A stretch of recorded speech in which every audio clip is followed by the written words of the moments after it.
The train lurched forward before I could change my mind. Metal screamed against metal, windows rattled, conversations dissolved into white noise. I stood in the aisle, gripping the overhead rail, pretending not to notice the way my wife stiffened when her phone vibrated. She didn't answer it. She never ignored her phone. Her reflection stared back at me from the glass, too still, too careful, the kind of stillness that comes from someone rehearsing lies long before they're spoken. Another vibration. Her hand moved this time, fast, protective. She tilted the screen away from me, like muscle memory had already decided what her mouth would deny. I watched without blinking. Something shifted in my chest. Not pain, not yet. Recognition. The train lights flickered as we entered a tunnel. For half a second, the world went dim. In that darkness, I saw it clearly. How long she'd been gone, without leaving. How the woman beside me had been replaced by a version trained to perform. She glanced at me, smiled. Too late. The train emerged into daylight, but I stayed in the dark. Whatever that message said, it had already detonated, quietly, inside me. I didn't accuse her. Accusations are for people who still want answers. Instead, I listened. I listened to the way she talked about her day, too detailed where it didn't matter, vague where it did. I listened to how she mentioned names I'd never heard, places that existed only as fog. I listened to the pauses, the edits, the lies that were technically true. At night, she turned her phone face down, a new habit. She started showering longer, another one. I told myself it was stress, work, life, anything that didn't require me to redraw the map of my future. But denial is just a delay tactic. The mind knows long before the heart is ready to admit it. On the train ride home, day after day, I replayed that moment. The vibration, the reflex, the fear. Fear doesn't appear without reason.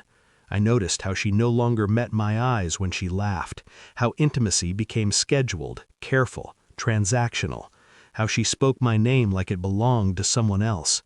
The betrayal wasn't loud, it was efficient, and efficiency leaves patterns. I began to see them everywhere. I didn't rage, I didn't spy in obvious ways, that would have been sloppy. Instead, I observed. I memorized routines, timelines, emotional fluctuations. I noted when she was distant and when she was suddenly kind, kindness always arriving like compensation. I checked phone records, not messages, numbers. Repetition tells stories even silence can't hide. One number appeared too often, late, always late.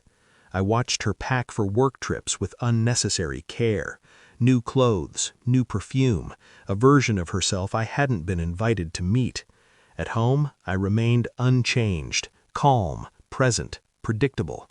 Inside, something sharpened. I didn't want confrontation, I wanted certainty, so I waited. The train became my confessional. Each ride I sat beside her, listening to the clatter of tracks while my thoughts arranged themselves into something clean and precise. I imagined outcomes, not revenge fantasies, calculations. Truth doesn't need drama, it needs proof. When I finally saw the message, accidentally, deliberately, it wasn't explosive, it was intimate, familiar, casual in a way only long practice allows. My hands didn't shake. That surprised me.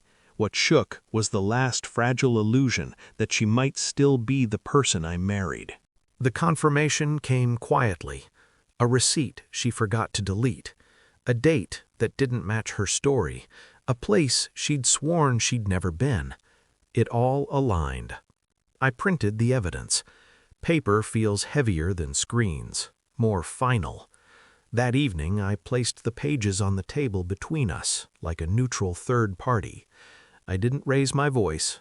I didn't sit down. She looked confused at first, then frightened, then broken. Her mouth opened, closed, opened again. I can explain. Of course she could. Everyone explains after the truth arrives.